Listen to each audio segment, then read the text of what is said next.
আসসালামু আলাইকুম। আপনারা সবাই কেমন আছেন? আশা করি আপনারা সবাই ভালো আছেন।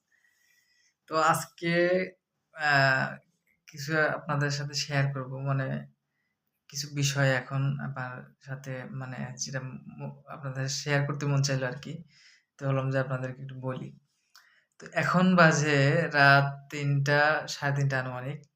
তো আমি কাজে গেছিলাম। কাজ থেকে আসলাম এখন।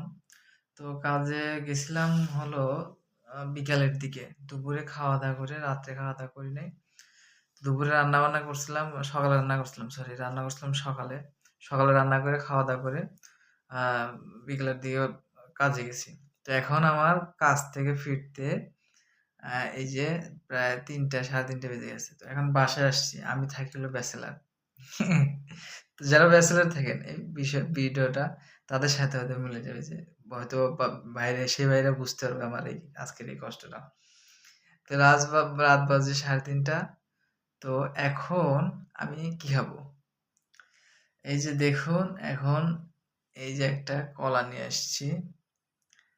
আর এই যে একটা রুটির প্যাকেট, ঠিক আছে? রুটির প্যাকেট, এই রুটি আর এই কলা দিয়ে এখন খাবার খাওয়াবে। তো অনেকেই মনে করে যে যারা ব্যাচেলর থাকে তারা হয়তোবা খুবই সুখে শান্তিতে তারা দিন পার করে। ঠিক আছে? তো যারা আমরা তো আমি বাংলাদেশে থাকি, বাংলাদেশ ঢাকায় থাকি। তো যারা বিদেশে থাকে প্রবাসী তাহলে চিন্তা করেন তাদের অবস্থাটা কেমন? তারা কতটা কষ্টে থাকে। আমি তো হয়তোবা কিছুদিন পর বাসায় বাড়িতে যাই গ্রামের বাড়িতে। আব্বা-মার সাথে দেখা করি। আমার স্ত্রী আছে, স্ত্রীর সাথে দেখা করি। যারা প্রবাসী ভাই ও বোনেরা যারা থাকে, বিশেষ করে ভাইয়েরা যারা থাকে, তাদের কি কষ্ট? তারা কতটা কষ্ট করে দেয় তাহলে একবার ভাবুন। ঠিক আছে? তো আমি মূলত এই বিষয়টা আপনাদের জানানোর জন্য আরকি ভিডিওটা করলাম। রাত বাজে এখন ৩:৩০ তো আ ভালো থাকুন, সুস্থ থাকুন। আসসালামু আলাইকুম।